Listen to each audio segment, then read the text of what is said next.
صباح الخير، ازيكم يا حلوين؟ عاملين ايه؟ انا شيرين، وفيديو النهارده هنتكلم عن اكتر حاجات صدمتني في الناس.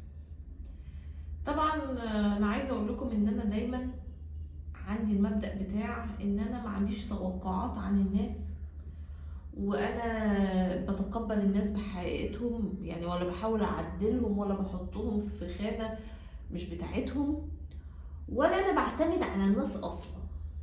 يعني انا بالنسبه لي علاقتي مع الناس، يعني عارفين انتوا اللي هو ماشي، في ناس كويسه وناس محترمه وكل حاجه، بس حتى المحترم ممكن يقلب وحش يعني. ويمكن يكون المحترم ده ذكي اجتماعيا بس شخص حسادة، يعني الله اعلم. فانا بالنسبه لي بتعامل عادي واهزر واضحك واصحاب ونخرج ونعمل شوبينج ومعرفش ايه ونتعامل مع بعض، بس انا حريصه، احب احط حدودي، احب ما احطش توقعات كبيره عن الشخص ده. ويعني الموضوع ده ريحني. جربوا كده يا جماعه تغسلوا ايديكم من الناس، ويعني هتكتشفوا ان انتوا ولا محتاجين بقى تعرفوا علامات خضراء وعلامات حمراء في الناس وتقعدوا تفصفصوا في الناس. لا، انتوا تنشغلوا بنفسكم. يعني الوقت اللي انتوا هتحطوه في ان انتوا تقعدوا تحللوا الناس في اللي هم بيتعاملوا معاكم بشكل قريب، وتشوفوا الموقف ده باين ان هم ناس حسنة ولا لا، وده موقف كويس ولا لا، وده موقف معرفش ايه. بعد ما نقعد، يعني بدل ما نقعد مع الناس نعمل كده، لا نعمل كده مع نفسنا. بس انا بقى اكتشفت بالرغم ان انا برضو مركزة مع نفسي ان في كده صفات، وانا ببص كده في حاجات كده انبهارات بتحصل. عارفين انتوا اللي هو لما تبقي قاعدة في مكان بعيد كده، ويعني على بعد كبير منك، تلاقي فيه فاير ووركس، اللي هو البتاع اللي بيبقى في الجو ده، الالعاب الناريه في الجو، وتلاقي فيه كده دوشه ومزيكا وحاجات، وانت قاعده في مكانك كده منبهره. شايفه كده حاجات يعني بتحصل حواليكي. فانا هقول لكم عن 4 حاجات انا شايفه ان هي مصدمه شويه، صادمه شويه يعني عن الناس. طبعا انا هشيل الاهل من يعني من المعادله دي. الاهل الموضوع بيكون مختلف. يعني الاهل صدمتهم، يعني الصدمه منهم بتكون قويه قوي وشديده وصعبه. ولكن خليني بقى ايه اقول حاجه. على قد ما الاهل الصدمه منهم بتكون مؤلمه، على قد ما المفروض انها ما تكونش مؤلمه زي الناس الغريبه. حد هيجي يقول لي ازاي دول اهلي؟ بصوا يا جماعه، الاهل اللي هم مش كويسين، لان طبعا في اخوات بيغيروا موجودين. مش هنقدر ننكر ان في اخت ممكن تتمنى كل الاذى اللي في الدنيا لاختها، وممكن تكون عدوة اختها ما تتمنى لهاش الاذى بالصوره دي. على قد ما دول موجودين، بس دول باينين من الاول. يعني انت مش بتكتشفي ان اختك بتغير منك، لا هو انت كنتي عارفه بس انت كنت مطنشه، كنت بتقولي لا بس اختي، لا بس ماليش حد، لا بس معرفش مش للدرجه، لا بس احنا اصلنا دم واحد. لا يا ماما، مفيش الكلام ده، مش دايما يعني. يعني انا هنا بتكلم طبعا مش على خلاف ما بينك وما بين اختك، لا بتكلم على الاخت الحقوده. يعني زي سيدنا يوسف، كان عنده اخوات كانوا عايزين يقتلوه. ف الاخوات الوحشين يا جماعه موجودين، بس الفكره ان انا المفروض ان انا عارفه ان هم وحشين من بدري قوي قوي. فالمفروض ان هو ما يكونش مؤلم بالنسبه لي. لكن لو الاخوات كانوا عاديين او اللي هو الى حد ما كويسين وجات منهم صدمه، دي بتبقى مؤلمه. عشان كده انا مع ان انتوا تاخدوا حذركم من اي كائن موجود على الارض، ايا كان صلاتكم بيه عامله ازاي. ما تعملوش استثناء، ما تعملوش استثناء وشوفوا نفسكم يا جماعه، ولا هتتقهروا ولا هتتصدموا ولا هتبقوا موجوعين، ولا عقلية الضحية، ولا أي حاجة من الحاجات دي هتحصل لكم. الناس اللي هو والله حضرتك طلعت وحش، ماشي مع السلامة.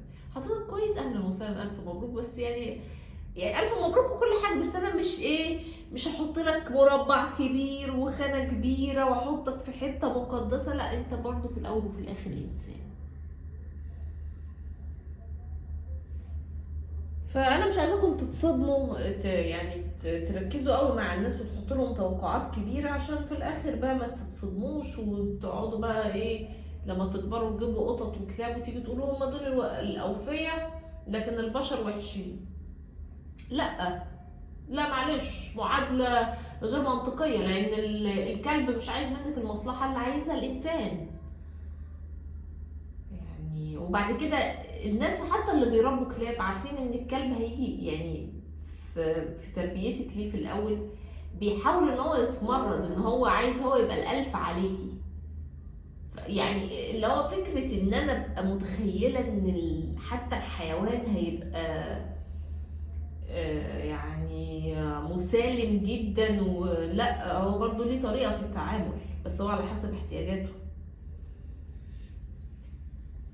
طيب، اول حاجة من الحاجات الصادمة في الناس ان الشخص مش هيبان حقيقته غير وهو لابس قناع. من غير قناع الشخص مش هيبان على حقيقته. يعني ايه الكلام ده؟ عايزين اللي هو تعرفوا شخص، بس طبعا دي حاجة انتوا مش هتعرفوا شخص بعينه، بس تقدروا تعرفوا تفكير الناس عامل ازاي. مثلا نخشوا على تويتر، يعني يخشوا على تويتر وشوفوا الاكونتات اللي هي ملهاش صورة،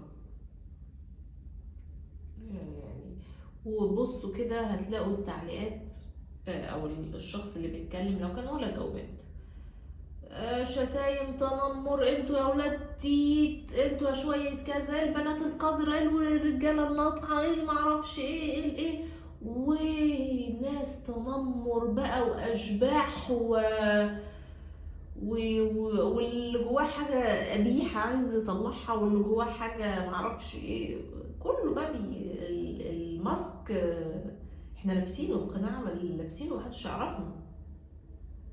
لكن حد بيظهر بصورته، بشكله، حتى لو بيمثل، لان الطبيعي ان السوشيال ميديا مش هتبقى يعني الشخصية 100% اللي في الواقع، مش شرط، يعني ممكن يبقى فيها شوية اضافات، لان في الاول وفي الاخر انا بكلم ناس غريبة عني، ولكن بيبقى شوية مش واخد راحته زي اللي هو حاطط صورة وردة، ولا اللي حاطة صورة نخلة، ولا ايا كان ايه.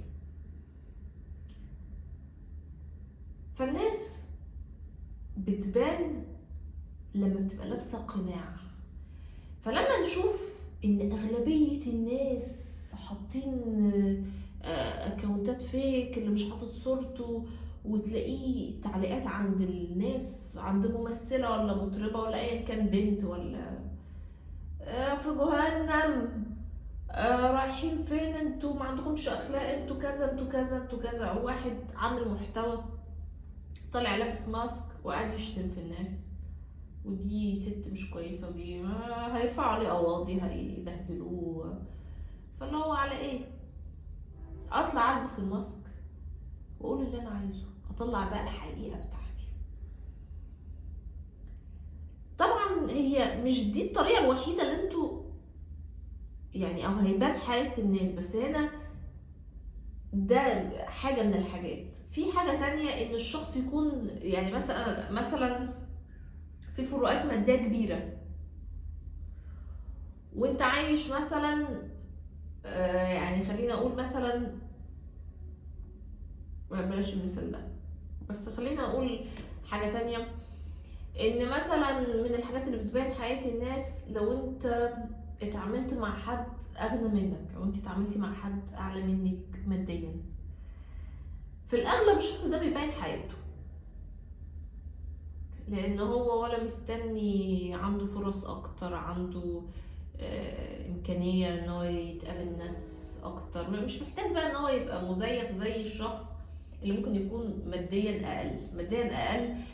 لا، محتاج يكذب عشان محتاج ان يبقى ياخد احسن علاقة، يعني يدخل في احسن جوازة، فمحتاج يكون بيكذب شوية، محتاج ان هو يبقى عنده اصدقاء اكتر عشان يساعدوه في الحياة كده. طبعا حتى لو هو اعلى ماديا هيبقى محتاج ان هو يبقى بيكذب وبينافق يعني. ولكن هنا بتكلم لو هو اعلى من حد اقل منه قوي ماديا، هنا الحقيقة هتبان. لكن لو حد في نفس المستوى هيبقى برضه بيتعامل بكذب عادي جدا. ونقيس على ده حاجات تانية، يعني الأقنعة بقى عموما. الأقنعة عموما مش بتبين حياة الناس، مش بتبين خالص حياتهم. حتى كمان تلاقوا مثلا ممثلة طالعة ولا مطربة، مش عايزة أتكلم عنها، طالعة تتكلم يعني إن مش عارفة هي ما بتلبسش إيه، وإن هي محتشمة، فنانة محتشمة، ويعني وإن الفنانات اللي هم بيلبسوا الحاجات دي مش كويسين وكده. وبعد كده كان ليها صور وهي في أمريكا وهي بتلبس عادي زي الناس اللي هي كانت بتنتقدهم وتشتم، أو تسافر تروح تلبس بقى اللي هي عايزة تلبسه خالص لو الشخص، على فكرة في فرق ما بين حاجة وحاجة يا جماعة. في شخص بيبقى مجبر على حاجة، تمام؟ فلما الظروف بتمكنه ان هو يعني الحاجات اللي كان مجبر عليها دي خلاص مش هيبقى مجبر عليها، بيبان على حقيقته او بقى بيبين هويته الحقيقيه. دي مش مشكلتي، يعني انت حر او انت حره، يعني دي مش قضيتي. انا قضيتي في ايه؟ في اللي بيدعي المثاليه، في اللي بيدعي الاخلاق، في اللي بيدعي ان هو مفيش زيه او مفيش زيها. انا دي مشكلتي. لكن شخص مجبر على حاجه ومش عاجباه بس هو في حاله ومستني ظروف تانية يعني يبقى بشكل مختلف، انا مالي؟ طالما انت شخص غير مؤذي ولا انت واحده غير مؤذيه. من الصدمات برضو اللي صدمتني في الناس، او من الحاجات اللي صدمتني في الناس، او تاني حاجه، ان انتوا مش هتعرفوا بقى الناس غير وسط ناس. يعني هاتي كده حد قبليه هتلاقيه ابن ناس وبيعرف يتكلم وفي حاله ومهذب ومؤدب و قاعدين وسط ناس، هيعرفوا ينكشوا الجزء اللي جواه اللي مش كويس. هتعرفي بقى طريقة كلامه، أفكاره، هتشوفي أصحابه. طبعا هنا قاعدين وسط ناس يعرفهم أصحابه، مش وسط ناس انت تعرفيهم. ما هو لو وسط ناس انت تعرفيهم أصحابك مثلا، هو هيبقى ساكت لأن هو عنده مبرر إن هو الناس دي معرفهاش، فمش هيبان. لكن وسط ناس هو يعرفهم أصحابه، المفروض إن هما يقدروا ياخدوا ويدوا مع بعض في الكلام. المفروض العادي إن هيبقى فيه كلام بيحصل، فمن الكلام هتقدري تكتشفي مين الشخص ده. فمثلا تلاقي واحد بيكلمك باحترام وايوه وانا بحترم كذا واحترم كذا اول ما يبقى وسط الرجاله يبدا يتنمر معاهم مع الستات، يجي يقول لا، ما يحاول يعاملك معامله اقل عشان اللي هو ان هو بقى الراجل الجامد بقى، واللي هو بيعامل الستات معامله معرفش ايه. او هي برضو كبنت تبقى بتتعامل بطريقه معاكي مختلفه، او بتتعامل مع الراجل بطريقه مختلفه وسط اصحابها، تحاول تهزقه او تقلل منه عشان بقى تبقى هي بقى اللي بقى جامده في النوعيه دي من الناس كتير. يعني ده يعني انا دايما بحب الطريقه دي، يعني بحب قوي لما اتعرف على حد لو مهتم يعني بامره، اشوف اصحابه كده ونقعد معاهم كده نشوف الصحبه الجميله يعني. تالت حاجة بقى دي الكريزة بتاعت الفيديو كله، يعني هي نوعية الناس اللي عايزين يعيشوا في دور الناس المثقفين، ويعني مع ان هو يقدر ان هو يقرا او تقدر ان هي تقرا وتبقى مطلعة على حاجات، مش اللي هو بقى هيبقى عندي مكتبة لا، بس ابقى ملمة بالحاجات الرئيسية على الاقل اللي حواليا. فهم ناس بقى عايزين يعيشوا هذا الدور، وعايزين يكونوا مش بس هم مثقفين، هم بيجذبوا الانتباه، وهم يعني مقدسين، وهم ناس عندهم ايجو عالي جدا، يعني ناس عظيمة عايزين يعملوا انجازات وهمية طول الوقت، يعني او مش عايزين يعملوا انجازات، عايشين في انجازات وهمية طول الوقت، عايزين يبقوا حاجة مش شبه البشر.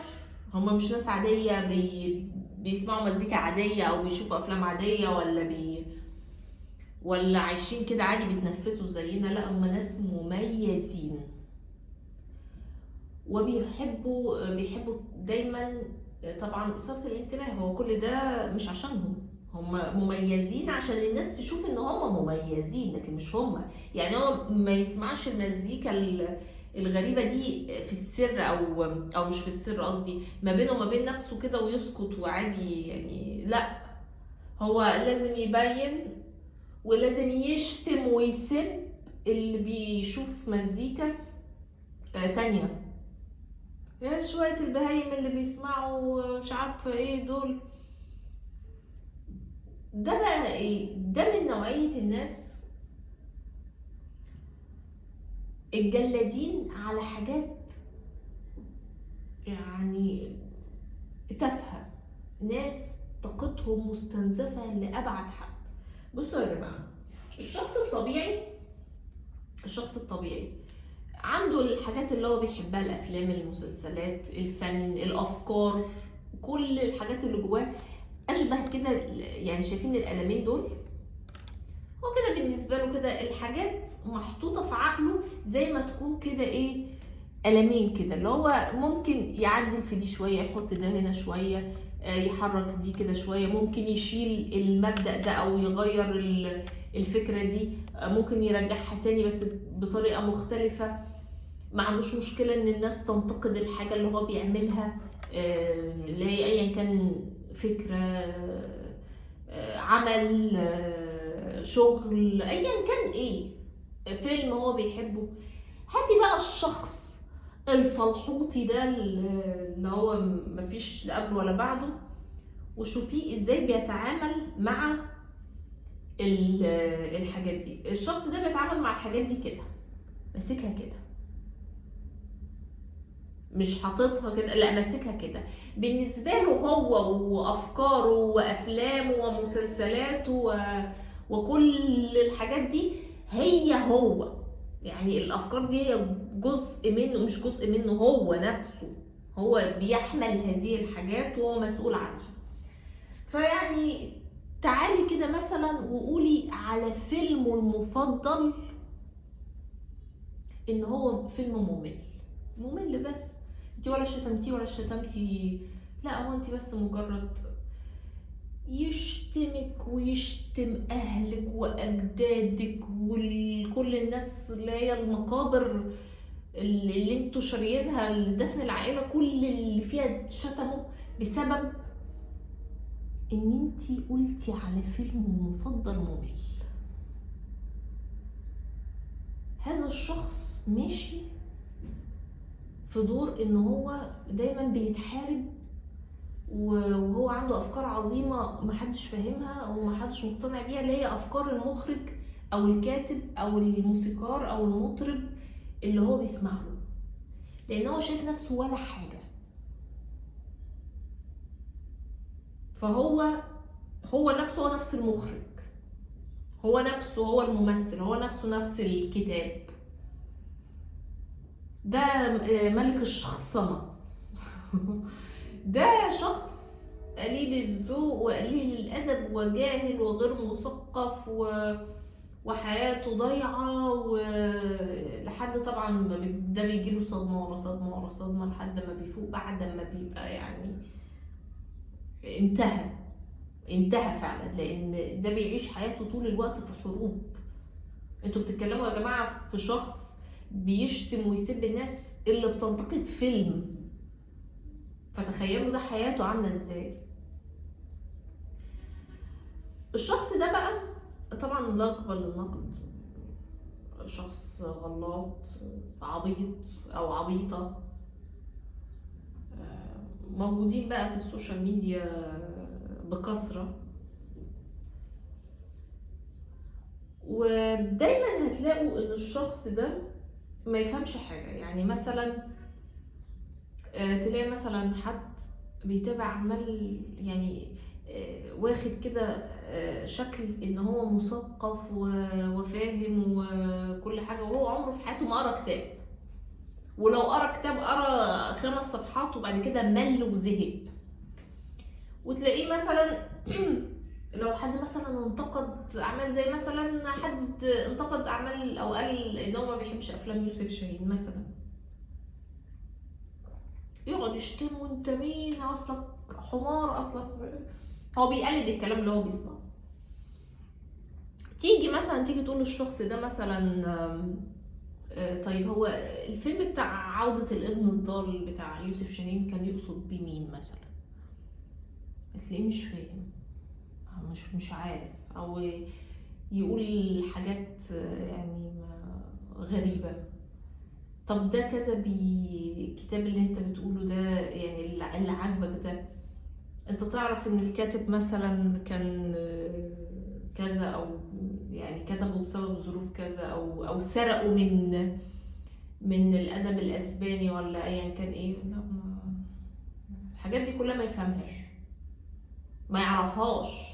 هو غير ملم حتى بالحاجة اللي هو بيتقاتل عليها. والنوع ده بقى خطورته في ايه؟ النوع ده اشبه بالناس اللي اسمهم ايه دول، المجرمين الارهابيين. دايما الجماعات الارهابيه بتجيب الناس خصوصا السنهم صغير، اللي ما عندهمش وعي وحاسين ان هم قليلين ولا حاجه. لما الشخص يحس ان هو ولا حاجه، يبقى هيتقاتل عشان يعرف الناس ان هو كل حاجه، ان هو عظيم، بيتقاتل مع الناس مش مع نفسه، مش في تحدي مع نفسه. الناجح حاسس ان هو قليل في الاول، في البدايه بيحس ان هو بالنقص، بيتقاتل مع نفسه، بيدخل في تحدي مع نفسه. الشخص بقى التاني اللي هو بياخد ان هو احساس بالنقص ده في حته تانيه، بيتقاتل مع الناس. فيعمل ايه؟ يروح عند واحد من الحسالة اللي هم الارهابيين، الجماعات الارهابيه، او هم بيعرفوا يصطادوهم. بس يعني يروح يقول له مثلا روح اقتل ده، يروح يقتله. يعني اللي قتل فرج فودة كان شخص اللي قتله ما يعرفش هو قال ايه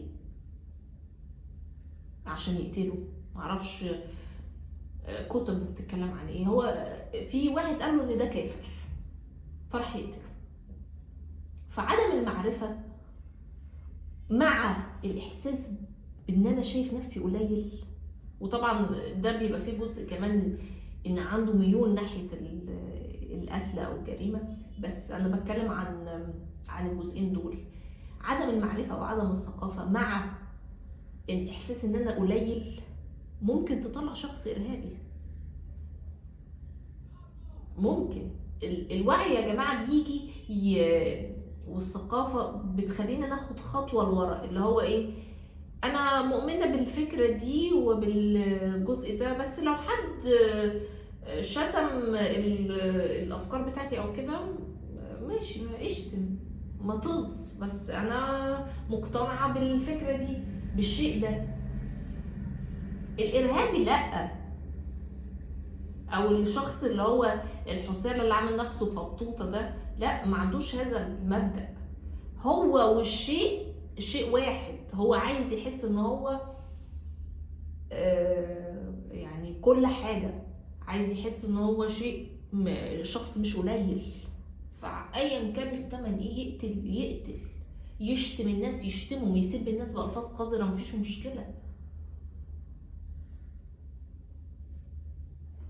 رابع حاجة، ودي بقى للجماعة اللي هم المتنمرين الأقوياء دول، احنا عارفين عندنا نظرة يا جماعة للمتنمرين ان هم أقوياء، ناس كده ناس جامدة بقى، قوية بقى، متنمرين. ما عندناش طبعا حتة ان المتنمر ده شخص هش جدا نفسيا. الشخص المتنمر هش، شخص تجاهل الجوانب المظلمة اللي فيه وقرر ان هو يركز مع الناس. لكن المهم ما علينا. من الحاجة بقى الأخيرة اللي هتبقى صادمة في الناس، إن الناس بتحب تجيب شخص تنجمه، تخليه نجم، خصوصا على السوشيال ميديا. في الناس اللي هي اللي محتواها قلة أدب عن الناس، تنمر، يعني ويقعدوا يسقفوا لهم أيوه اديله. وبعد كده يحبوا، بعد ما خلوا الشخص ده نجم ونجموه، يحبوا يحرقوه، فيجيبوا شخص تاني يسقفوا له لما يبقى ضده، حتى لو كان اقل منه في الكاريزما واقل منه، بس اللي هو خلاص زهقنا بقى منك يا اخي، خلاص كنت جامد بس طهقنا. ويحبوا كده يتفرجوا عليه وهو بيسقط، اللي هو الله، موضوع يعني رنان في ودانهم. فانتوا لو في حد الناس بتسقف له على التنمر وعلى قلة الأدب، الناس دي مش هتصمد معاكم، مش هتصمد. هتيجي في وقت وهتلاقوهم ضدكم. هتلاقوا ده في الأغلب الشخص اللي هو بيسقف كمان للناس اللي هي الوقحة، تلاقيه يعمل فولو للشخص اللي هو بيحبه وبيسقف له كل حاجة، وفولو وبيتابع وبيدعم برضه الشخص اللي ضده، ويجي يقولك أنا ماليش دعوة الاتنين أصحابي. لكن هو بيتفرج، هو عايز تسلية، هو عايز حاجة بدل ما يبقى قاعد كده هو كمان قاعد منشغل بنقط ضعف، ولا يعني ازاي ينجح في حياته، ولا ازاي يذاكر له وقت اطول، ولا ازاي يشتغل في حتة افضل، ولا ازاي يوفر فلوس، ولا ايا كان ايه. لا، انا هقعد اشغل نفسي بالقرف ده؟ عندي خناقات ونميمة وتفاهة وتنمر، وهعرف اخد حقي. ايوه خد لي بقى حقي، ارجوك اشتم لي البت دي، بس نفسي اشوفها كده وهي بتتشتم كده، ياه اشتم لي الواد ده ياه. طب وهو اتشتم وتهزقوا منه وتم التنمر عليه، وبعدين حتى لو الشخص اتفرج على سقوطهم، ما هيقوموا تاني. يعني متعة بجد غريبة. هي متعة بالنسبة لهم، عمري ما فهمتها. ما علينا. وده كان فيديو النهاردة، حلوين، واشوفكم على خير فيديوهات تانية.